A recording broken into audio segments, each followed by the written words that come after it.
My first Warhammer army was the vibrant Emperor's Children, devotees of Slaanesh, the Prince of Pleasures.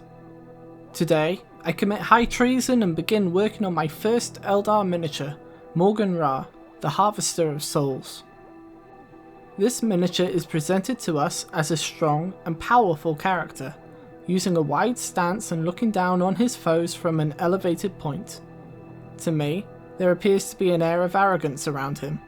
He could easily hide in the shadows and pick off enemies before they even knew he was there. Instead, he carries a great battle standard on his back made of bone, declaring his defiance against the very realms of chaos that consumed his people and home. Work with me to capture the essence of this character, painting in a style reminiscent of Blanchitsu, using layers, overbrushing, washes, and an experiment that pulls it all together to give this miniature the character and attitude it deserves. This is Cursed Crusader Arts.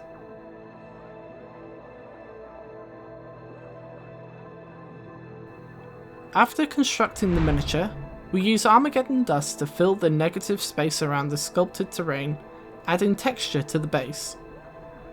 We can then base coat the miniature with Abaddon Black, using 2 thin layers to ensure that our other paints stick to the miniature properly. Our first layer will be a thin application of pure Avalon Sunset on the base. This will help to set the stage for future layers, providing some warmth to our miniature, contrasting with the armour and cloak which will be painted in an upcoming video. To set a grim tone, the bones should be a darker shade than the terrain, envisioning Maurgan Ra travelling through barren wastes and scorched ruins. To achieve this, mix a tiny amount of Abaddon Black into Avalon Sunset. When thinly applied to the bones, it may be difficult to see, but we will build up layers of colour as we progress throughout our journey.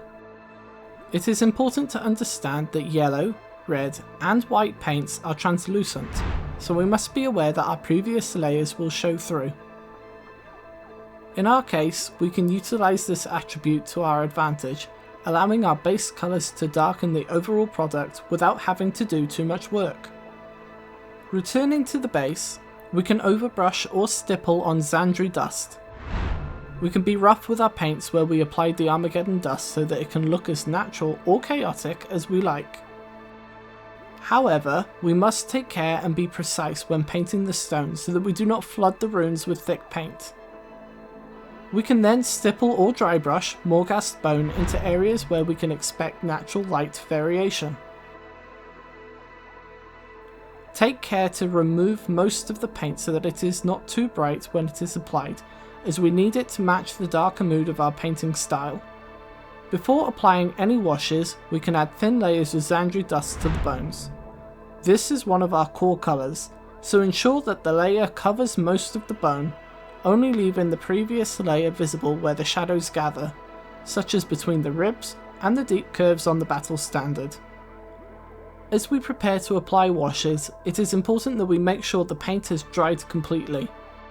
If the paint is still wet, the washes will pick up and move the pigments of the previous layers, mixing to create a cloudy effect and leave gaps where our layers had once been. The whole miniature is then washed using Agrax Earthshade and Seraphim Sepia. We use these 2 colours to differentiate between the layers of shadow on the miniature and to ensure that the higher surfaces pop out to the viewer.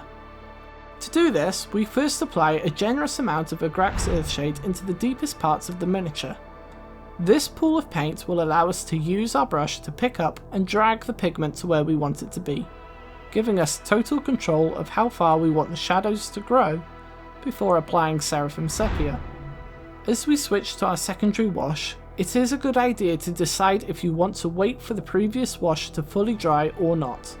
If dry, you can paint right over it, changing the hue and tone of the layer before.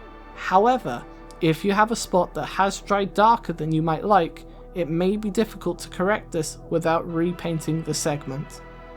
Alternatively, you can apply the second wash while the previous layer is still slightly wet. This will allow us to mix the washes together, creating a gradient on the miniature as the intensity of the shadows change. Just make sure to wash the brush each time you go for another dip in the paint to prevent cross-contamination. With our washes applied, it is important to let them fully dry and then take time to look at them before deciding to move on or apply more washes. With our washes applied, it is important to let them fully dry and then take time to look at them before deciding to move on or apply more washes. Earlier on, I mentioned an experiment I performed to completely change the way the miniature looked. We mixed 1 part Abaddon Black, 3 parts Lamian Medium, and 1 part water to create an ink. Each time we use this mixture, treat it the same way as the washes by starting in the deepest parts of the miniature and slowly dragging the pigments out. It dries quite quickly on our brush, so by the time we reach the brighter surfaces, we end up staining or even leaving small groups of pigments, creating the illusion of soot gathering on the bone. Just make sure to wash the brush after every 2 or 3 applications to prevent it resembling Grandfather Nurgle's toothbrush. Adding a little tone variation will combine well with the detail that we will paint another time. Using the same method, mix 1 part Staggerden Scale Green, 3 parts Lamian Medium, 1 part Celia Green Shade, and 1 part water. Apply this in a thin layer over the black shadows as it comes into contact with the yellow surfaces. Finally, add some thin highlights of Morghast bone. This is to pick out any raised details and make sure the transition from light to dark isn't too sudden. And remember, take advantage of the translucent nature of the paint to blend the 2 areas together. Characters are important in any story and must be given the time they deserve to truly stand out. I hope you liked the demonstration of how I painted Maurgan Ra's bone detail. Next time, I'll be painting the flowing robes using warm and cold colour theory, so subscribe to see how I approach this next challenge, and I'll see you next time on Cursed Crusader Arts.